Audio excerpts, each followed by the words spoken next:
Are we seriously right now? Like, serious, are we seriously doing this right now?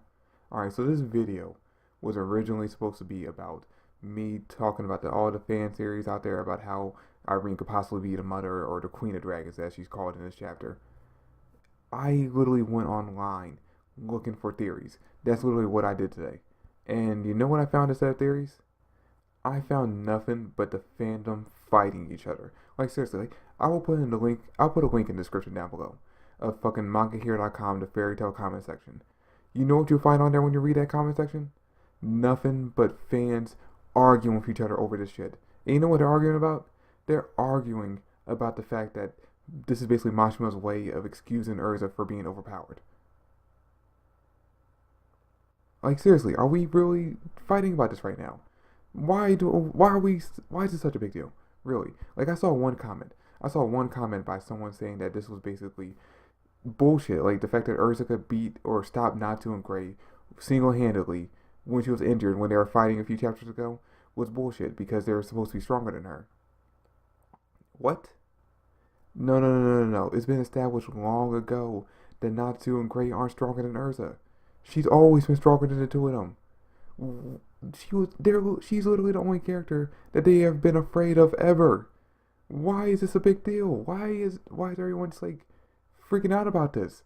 This is supposed to be a chapter about the huge reveal that Irene is the Queen of Dragons. I mean, forget the fact that she's Ursa's mom.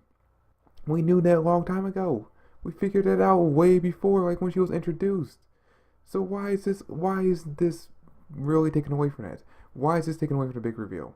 This should be something that everyone should be thinking about right now, trying to figure out like how the fuck this is possible, coming up with theories, trying to find evidence in the previous chapters on like how this is possible. And all we're doing is arguing about fucking Urza. Really? Get over it.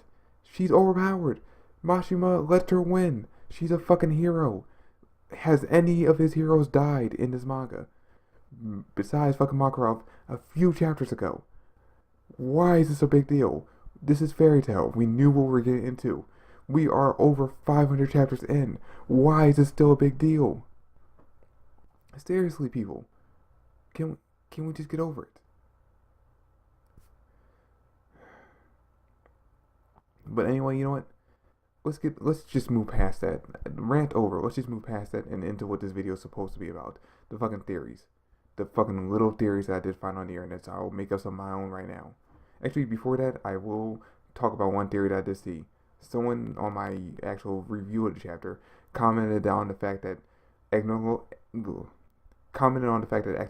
might actually be Ursa's dad.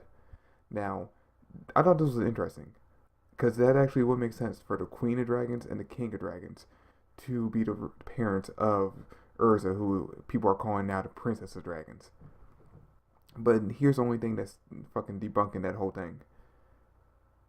Back a few chapters ago, when Irene and Agnologia were fighting, just like the dialogue showed that the two of them kinda never met before. Like this was literally like their first time meeting, as far as Agnologia was concerned, and Irene at that too. The two of them were talking like they never met before. So there's not really much evidence to that. It would be interesting and cool as hell for Agnologia to be Ursa's dad, but there's not much evidence for that. Okay, so I want to quickly talk about my theory real quick. And I'm still trying to work it out, but here's what I have so far. Alright.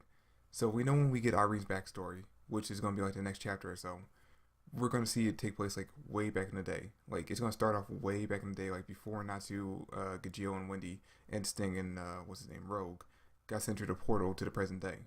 It has to take place back then because that's the time when dragons were active. And for her to be the Queen of Dragons, she'd have to be, around dragons. But yeah, now if I'm not mistaken, we were told, and I could be wrong. If I am, let me know in the comment section down below. But we were told that before Agnologia became King of Dragons, or King of Dragons, that there was someone before him, like the Queen or King of Dragons, which I'm guessing at this point was Irene. Now, what I haven't figured out yet is why she stepped down. Maybe because she met up with Seraph and decided to follow him and become like part of his lackeys. Because we know that Agnologia was responsible for basically wiping out a lot of the dragons back then. Also, we know that Irene has to be a dragon slayer. We know that she has to be one. because we saw the silhouette at the end of the chapter of her with the dragon behind her, which means that she can go back and forth between human and dragon form. And only ones that can do that are dragon slayers, who eventually get to the point of becoming a dragon after, I guess, defeating dragons herself. Now, again, back to like the first theory, it can't be that like the two of them were part of the same war because Agnologia and Irene never met each other. So they couldn't be the same. They couldn't have been the same war. So she would have to become the queen of dragons way before he became the king, because he's been the king ever since. He's been around ever since, and he would have eventually attacked her because he's been hunting dragons and dragon slayers, which kind of debunks my theory of her being a dragon slayer at the same time, because Agnologia is hunting down dragon slayers and he can actually like sense or smell dragon slayers, I guess. And he didn't recognize her as a dragon slayer, so I don't know. Maybe because she wasn't using dragon slayer magic. But anyway, yeah, she has to be a dragon slayer because she can transform back and forth. Now, again, I haven't really thought this theory out, but I'm guessing eventually she, like before Agnologia and the whole dragon slayer and dragon war started, she stepped down from being a dragon or being the queen of dragons into her following Agnologia. Now, maybe. Now, I'm thinking that maybe she might have went through the portal with not doing them, and we just are never heard about it. Like, for all we know, she could have went through the portal with them, or just like Agnologia survived all this time. Maybe she was just working with Zeref this whole time and survived with him, like living throughout the years, and then eventually met someone, had a kid. Obviously, that kills Erza, and then something happened, like maybe the home they were living in got attacked by Agnologia or something, or Zeref, or like somebody trying to kill Zeref, and she thought that Erza died with her husband in that whole thing, and then she ended up working with Zeref to get revenge. I don't know. Something happened along the way, but my basic theory is that she was alive back in the day when the dragons were around. She was a queen of dragons before Agnologia showed up, and basically just left her throne before he went on a rampage. And that she's a dragon slayer. That's basically like the main things I have figured out right now.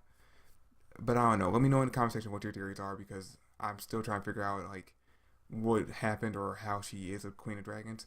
I need more information. I need next chapter basically to tell me, like, fill in a few dots. But yeah, that's my theory, and that's the theory that I saw online that I want to talk about real quick. Let me know in the comment section what your other theories are, or what your own theories are. And basically, if you like this video, like and subscribe to the channel. I greatly appreciate it. Comment down below again what your thoughts are. Check out some of the other videos on the channel. Check out the review for this chapter. And I'll catch you guys later. Thanks for watching. Peace.